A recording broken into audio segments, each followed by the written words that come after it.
Inaugurated on the 21st of April, the birthday of the foundation of Rome, Brasilia was designed to be a symbol of a new future for Brazil. Built in just 1,000 days under the leadership of President Juscelino Kubitschek, the city was supposed to attract economic development to the centre of the country, far from the coastal cities of Rio de Janeiro and Sao Paulo. But more than that, Brasilia represented a new social order, a political project, socialist, based on egalitarian ideas, a modern city forged in concrete. A utopia which would give access to housing, the creation of work and social integration. It was designed by the urban planner Lucio Costa and the architect Oscar Niemeyer. What matters is that we create a system that can help others. That's the problem, that's the political struggle. It's to make a better, more fraternal world. An incarnation of modern architecture, Brasilia has divided opinion. Yet, in 1987, it was classified as a UNESCO World Heritage Site, ensuring its place in architectural history and ensuring its protection. But what has become of the values and visions of its original builders? What remains of their ideas, of the promise of a better life in a city built for 500,000 inhabitants, which now hosts 3 million, in a country shaken by social change and a crisis of confidence amid its political class? Well, Nicholas Ransom revisits Brasilia for France 24.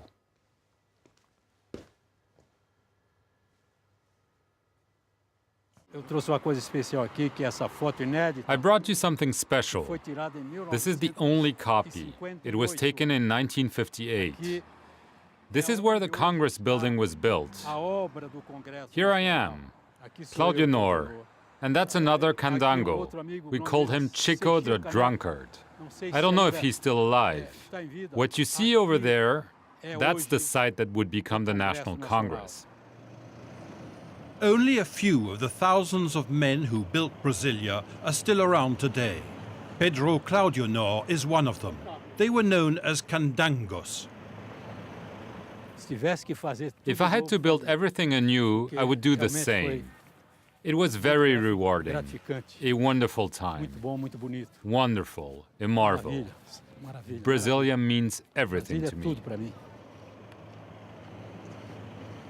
Claudio Nor built these walls with his own hands. There were huge earthworks here, tractors everywhere, everywhere. No buildings, nothing, just tractors in the red dust, especially where the ministries were to be built. And here, where the National Congress is located, nothing but mounds of earth. Cujo eixo monumental é constituído por conjunto de amplas avenidas e esplanadas.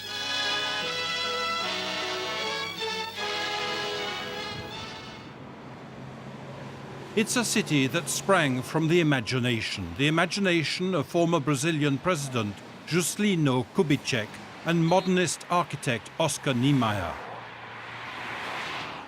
This vision in concrete continues to enthrall and appall.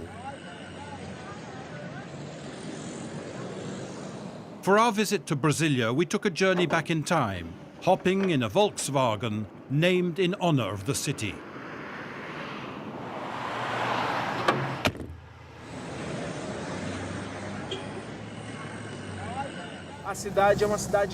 The city is vast. Wherever you look, you see the horizon. It's a city that works, that is moving forward. There is no congestion here. Journalist Daniel Zucco is a Brasilia-phile. He's passionate about his city. He conducts interviews driving around in his Volkswagen. His show is called My Brasilia. The idea of a show in this car is mainly to express the feelings that people have for Brasilia. We use a car that represents the city, with a sentimental history, a vehicle that means something for people, that has a story to tell. It is a Brasilia that drives around Brasilia. This show talks about Brasilia and very often features people from Brasilia. Here is a city without traffic lights, with cars constantly in motion, bridges, tunnels, slip roads. It's enough to make you feel dizzy. The street names, carefully thought out acronyms that are incomprehensible to visitors. This ambitious project aimed to centralize the country's power in one place and to make it accessible to the people.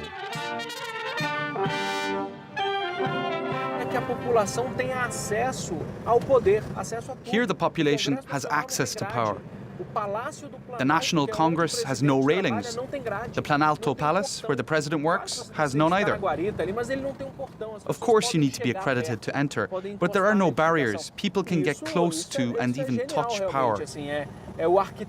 It's great that two architects, Luis Costa and Oscar Niemeyer, imagined all this, that citizens must have access to power. In Brasilia, the center of power is in with arm's reach. It appears close enough to touch. Yet, as hundreds of protesters who gather outside the National Congress building every day will tell you, that is just an illusion. We want justice, end corruption. Brasilia is boiling over. The people's cries echo across the city. What was supposed to be its strength has now turned against it.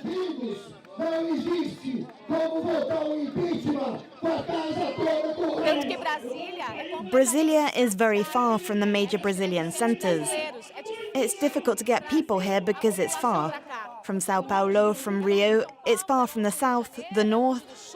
Brasilia has become an island. Brasilia is politically hypersensitive.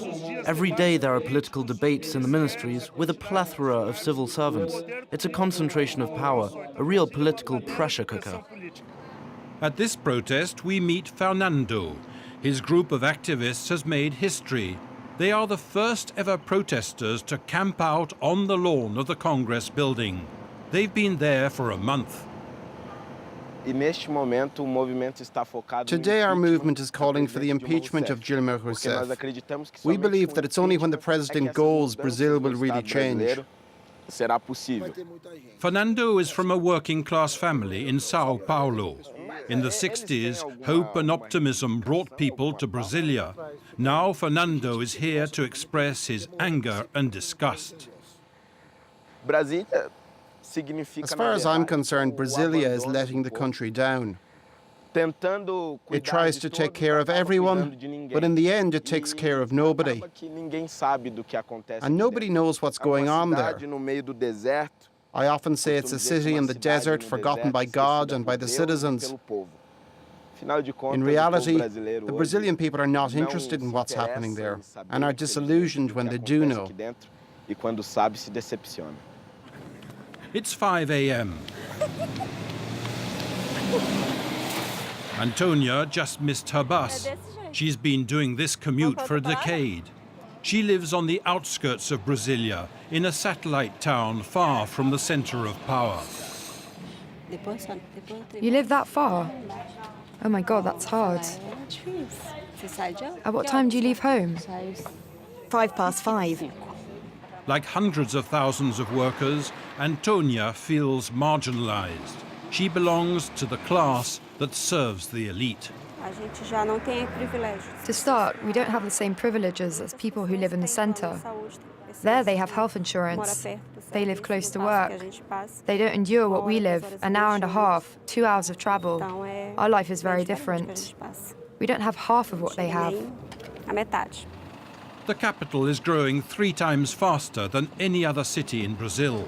It was originally designed for 400,000 people.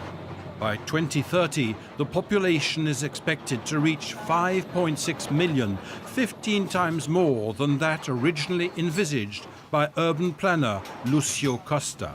Low-income families continue to pour in. The city is overflowing and saturated.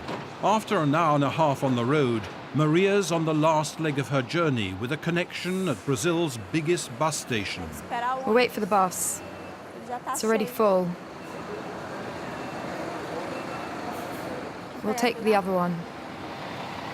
Finding the right coach among the 316 bus lines and making your way through a crowd of 500,000 commuters is a real obstacle. Brasilia only has 2 metro lines. It clearly needs more. All this in the city will end in conflict, and the day will come when there will be a revolution. Social networks are already evoking it. It's going to happen soon. Sociologist Elimar Nascimento is an expert on Brasilia. He believes the government must act to avoid the worst. If things continue this way, we will face an explosive situation with poor and discriminated workers who have a strong feeling of injustice. There is an increasing perception that inequalities in the country, and especially here in Brasilia, are unfair. After a 2-hour journey, Antonia finally starts her day at work. Meanwhile, in Lago Sul, one of Brazil's most exclusive neighborhoods, João Amaral, a successful real estate agent in Brasilia, is starting a very different day. In this neighborhood, the GDP per capita is equivalent to that of Denmark. This bridge is really beautiful. It's one of the postcard views of Brasilia. The Juscelino Kubitschek Bridge and the lake are a real beauty. The original project was supposed to be egalitarian. This artificial lake was meant to be for everyone, but rich owners have made it theirs. Palm trees, luxury mansions hidden behind high walls. You'd think you were in Hollywood. A house like this costs between 1 and 2 million, maybe even 3 million euros. That's the going price for such a house.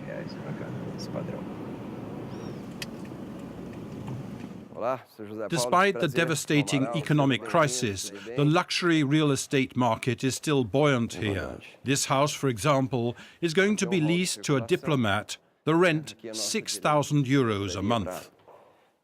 While in the sauna, there's a system that allows direct access to the pool. The slot's here, and you go directly into the pool. People living in Lago Sul make 19 times more than those living in the poorest neighborhood of Brasilia. These pools and private gardens illustrate how removed the capital is today from the egalitarian city imagined 55 years ago. 10 kilometers from the center, the other face of the city, Santa Luzia, Brazil's newest favela. A field of shacks made of corrugated iron and recycled materials. 10 new families arrive here in this wasteland every day. The state is unable to control the constant flow of immigration. For these Brazilians, the dream of an El Dorado is already far behind. Boy, it's miserable here. Luciano lives here in this corrugated iron shack with his 4 children. Brasilia is now a chaos that no one imagines. There's lots of money, but not for the poor. There's nothing. Many people who come from the northeast finally leave empty-handed because they have nothing. It's easier to live where they come from. Here, it's getting worse every day. The inhabitants of Santa Luzia make do thanks to an association called LIVE. This morning, Irene and Daniel are visiting parents who are at their wits' end. They can't afford to feed their children. This community is totally abandoned. People must fend for themselves. And all this because there's no housing policy. But people need to find a roof, no matter how. With inexistent public services, the favela depends on private donors. Hello, how are things? Great to see you. João Amaral, the real estate agent, knows this association well. His Rotary Club paid for the renovation of this sports center.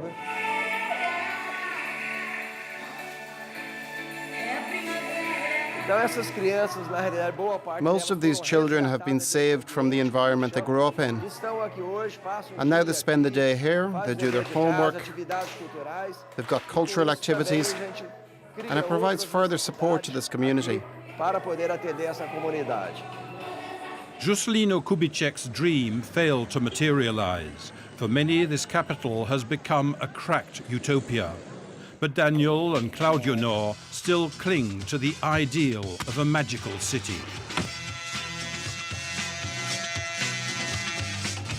que eu peço como candango, como criador dessa cidade, trabalhador dessa cidade desde o início, é que o nosso povo seja mais solidário, seja mais amigo, que Brasília seja diferente, que Brasília continue sendo como era antigamente. O senhor ainda ama a cidade? Essa cidade eu amo de coração. Eu amo de coração. Isso aqui para mim é a minha vida.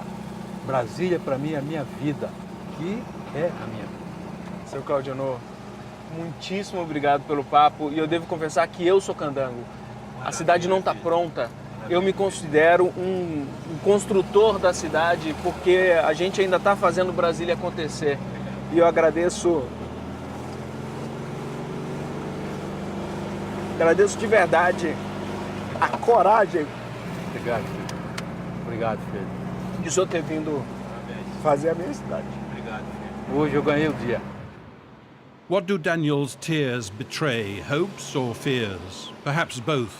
He still wants to believe in his dream, and Brasilia is, for many, an inspiration.